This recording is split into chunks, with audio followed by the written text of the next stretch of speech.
There are barriers to cleaning up the environment. Who is responsible for the cleanup? Who will do it? How will they do it safely? And where will the funds come from? How can we become more environmentally responsible without destroying or deterring industry development in Canada and around the world? In designing this global plan, it was noted that it would require an astronomically large amount of money, which would be a significant barrier in itself. The sheer size of this proposed plan will require partnerships between governments, corporations, businesses, and the private sector to support one another to build our world sustainable for all. The reason for having a partnership with governments is that profit, greed, cost-cutting, and jobs will always influence the private and for-profit sector. For example, our Canadian government has all the departments to enable us to get this plan up and moving, and Mother Earth does not have the time for us to start from scratch. We need to mobilize and start building our new Earth. So the government departments to coordinate with the TGDI and 7 gens are the Ministry of Aboriginal Affairs, the Ministry of Environment, Ministry of College and Universities, Ministry of Education, Ministry of Natural Resources, Ministry of Labor, Ministry of Transportation, Ministry of Environmental Waste Disposal, Ministry of Wastewater System, the Management of Hazardous Waste and Hazardous Recyclable Material, the Canadian Environmental Protection Act, and the Hazardous Waste and Hazardous Recycled Materials. Any department that will deal with IEIR programming,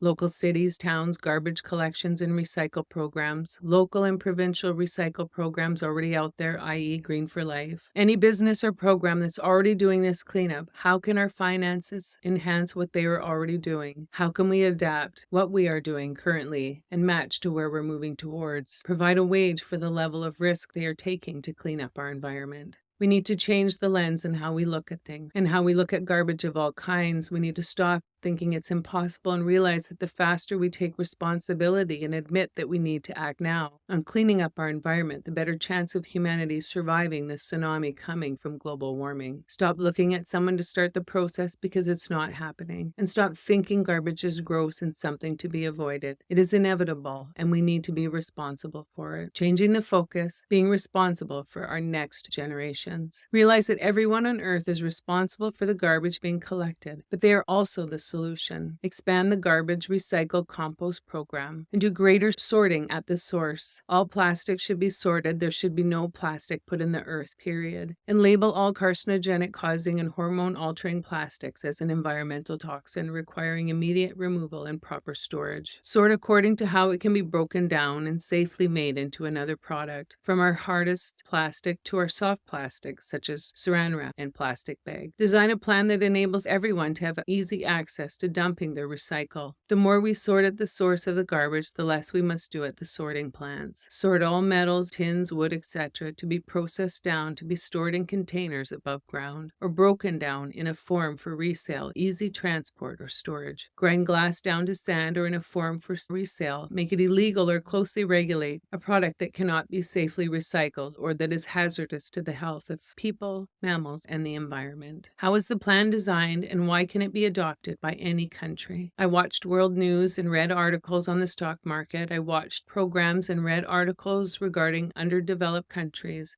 and listened to podcasts on all of these topics. I listened to podcasts from philanthropists and what they had learned from their work in developing countries. I read articles on immigration, and the main reason for immigration is to live in a safe country and provide a better life for families. I kept in mind the people who there were no jobs for, and I kept thinking that every country, regardless of socioeconomic class, has a garbage and toxic waste issue. All of the positions will be trained for safe removal of all material, including dangerous material. All job sites will meet our international safety standards, so this will start their country's environmental standards and employee rights. Democracy around the world is at risk, and the world is at a crossroads. We can either strengthen it and build a better world for our people, or we can continue to do things like we are. Democratic countries need to band together to support and share one another so that we will not be at the mercy of China, Russia, Saudi Arabia, North Korea, Iran, etc., who are building a partnership of hate and who rule their people through violation of their citizens' human rights. Countries who treat their women as if they're less than and have dominion over their lives and choices are not countries I am interested in having any relations. I do not believe in their control and won't reward them by enriching their countries. Having lived as a woman in a democratic country,